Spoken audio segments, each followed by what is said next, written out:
We're in the middle of the 2022 NBA offseason, but already so many storylines are building up. Where will Kevin Durant go? Will Miami land another star? What the heck are the Lakers gonna do? Sheesh, guys. I love the NBA, and with that being said, let's go over some of my 2023 hot takes. First off, I know a lot of people are going to disagree with this take, but the Philadelphia 76ers are going to be the Eastern Conference champions and will represent the East in the finals.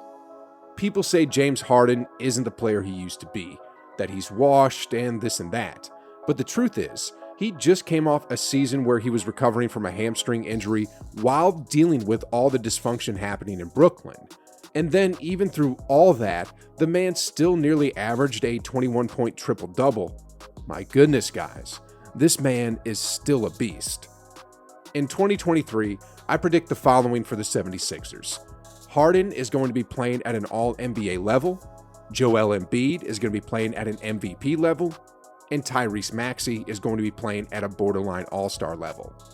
Then, with the rest of the roster, plus the newly added players such as PJ Tucker and Trevelin Queen, the 76ers are going to be both top-heavy and deep. The 76ers' biggest issues in the past has been injuries to Joel Embiid, but with James Harden sort of mentoring him a bit, Embiid should have a relatively healthy year. If you're wondering what I mean, then check this out. Great defense by the Sixers as Embiid is not hard. After diving for a loose ball and hitting the deck hard, the Beard went up to Embiid and said, "You don't have to play defense if you score more baskets than the other team." Nah, I'm kidding about that. But he did say something about playing smarter and not getting hurt, which actually is a smart thing to do if you want to compete for a championship. Anyway, I see the 76ers going up against the Bucks in the Eastern Conference Finals, and my goodness, guys, Harden versus Giannis is going to be must-watch TV. Next off here, I have the Memphis Grizzlies losing in the first round. I know that in 2022, they were like second in the league when it came to regular season standings, but I think their superstar Morant is overrated. He reminds me of Russell Westbrook. Very flashy, explosive, and puts up a ton of regular season highlights, but when the playoffs come around, they get exposed. I mean, look at what happened this past season when the Grizzlies matched up against the 7th-seeded Timberwolves. They barely survived. Honestly, Minnesota should have won that series. I mean, in both games 3 and 5, the Timberwolves had substantial leads in the fourth quarter, and if not for unexplained mental breakdowns, Memphis would have been eliminated in the first round. In addition, the West is only getting better. I mean, the Timberwolves added Rudy Gobert, Zion Williamson is back for the Pelicans, Kawhi is back for the Clippers, both Murray and MPJ are back for the Nuggets, LeBron and AD are looking to bounce back, Luka is only getting better, and then we have the defending champions, the Golden State Warriors.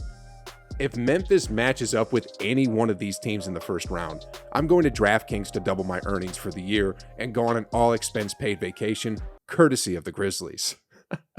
Okay, I'm kidding about that. But in all seriousness, I don't see the Grizzlies making it out of the first round. They'll be decent in the regular season, but yeah. Next off, I have Luka Doncic winning the MVP award. Honestly speaking, in 2022, the man nearly averaged a 28-point triple-double while he was visibly out of shape. Analysts online like Shannon Sharp were saying that he should be embarrassed for the way he entered the past season, and rightly so.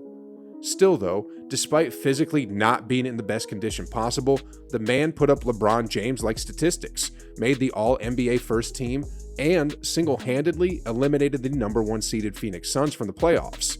If he did all of this out of shape, just think of what he'll be capable of when he takes care of his body. Now Doncic. Photos and videos emerged recently when he went back to play for Slovenia after the playoffs, and he's looking much different than 12 months ago. In 2023, we're going to see a much more motivated Doncic from the get-go. Because of the roster of the Mavericks, however, I still don't see them as a championship team. But in the regular season, Luka can lead his squad to a top 3 seed in the West, and with the numbers he'll be putting up, I see him winning the 2023 MVP award. Next off, we have the Phoenix Suns, and my hot take for them is that they won't be a top 4 team in the West in 2023. In 2021 and 2022, they were second and first in the league when it came to regular season standings, but in 2023, I don't see them even in the top 4. First off, every team in the league is going to know how to attack them. You don't need no game plan. All you got to do is attack Chris Paul on offense, get him tired, then his effectiveness drops substantially.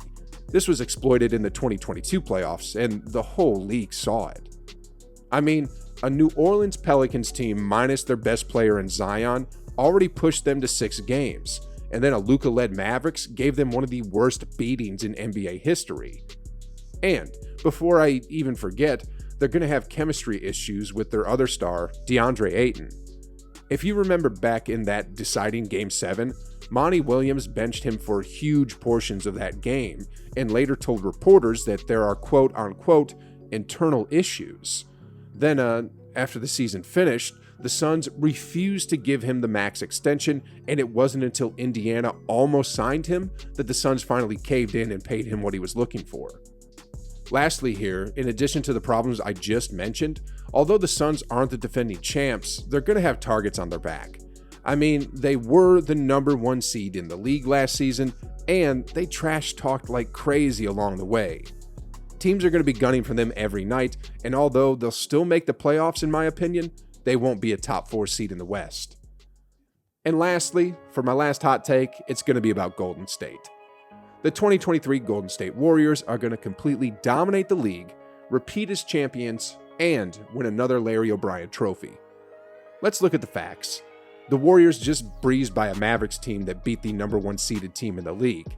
Then, they made light work of a Celtics team that swept Durant and the Nets. In short here, guys, no team could handle the offense that Steph Curry and the crew threw at them. Then, in the offseason, although they lost 2 of their key rotational players, Bob Myers and the rest of the front office did an amazing job and filled those holes pretty well. Then, to further add to this, from what we've seen in the Summer League, James Wiseman and Kuminga will be ready in 2023. They're gonna be ready. Sheesh, guys, it's not even gonna be fair. I mean, honestly, it's not. Now, there might be some growing pains to start the season, but once they're about 20 or 30 games in, teams are going to be completely steamrolled by the offense that the Warriors will be able to generate. Some of y'all might be saying, but what if KD moves to a team like Phoenix or Miami? Or what if he gets traded to the Celtics? The answer is, it doesn't matter. First off here, the Brooklyn Nets are holding Durant on a king's ransom.